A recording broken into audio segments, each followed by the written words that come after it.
the solution would be that hotels have a reserves charging port, and I just know every morning I got my car charged. And this is my first time renting an electric car that was listed on the webpage. I went to Enterprise and I wanted to rent a car in Miami, and there was listed electric car. And it said Nissan Leaf or similar. So I rented it, but with trepidation, because I was concerned. And one of the first concerns was its range, because it didn't tell me that.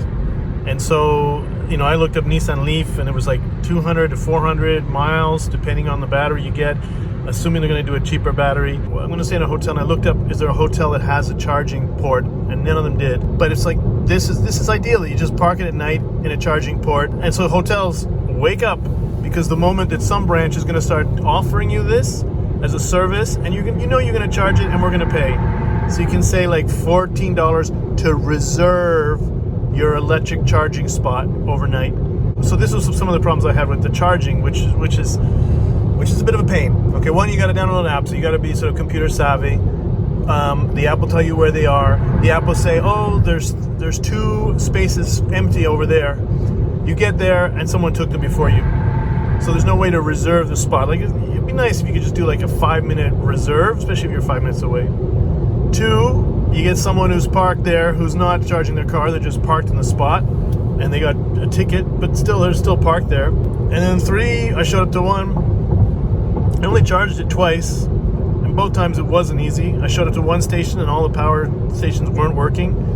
People were there scratching their heads. And then I went to another one and the app didn't work. And then a lady beside me said, oh no, you got to use the other app, this app. And I'm visiting, and I'm not, so I don't have a phone number, and so I opened the other app, and the other app wouldn't let me log in unless I had a phone number. So I had to phone my daughter, and she put her number, and then she sent me the code when they did it, and I did get in. But so it's still like, this great app, you can't depend on it. You can't depend that it says there's 2 spots open, you're going to get there, and they're going to be open. And you can't depend that there might be someone who's just parked in a charging spot because they want to be close to the mall. So that stuff needs to be worked on. Now, the charging, by the way, the cost, it was fast charging. It's basically the same price as gas. So basically, these companies, which I think is fine, they're offering you a fast, convenient service, so they're charging you more. Where if you could charge it at night, it would be much cheaper. And so, again, hotels, if they offer something that's reasonable, doesn't have to be super fast charging and not too expensive, again, I will choose the hotel that gives me the best deal. We got this Kia Niro electric car I rented, which has got stay in lane automation and cruise control, and it will keep me 3 lengths from the car in front of me.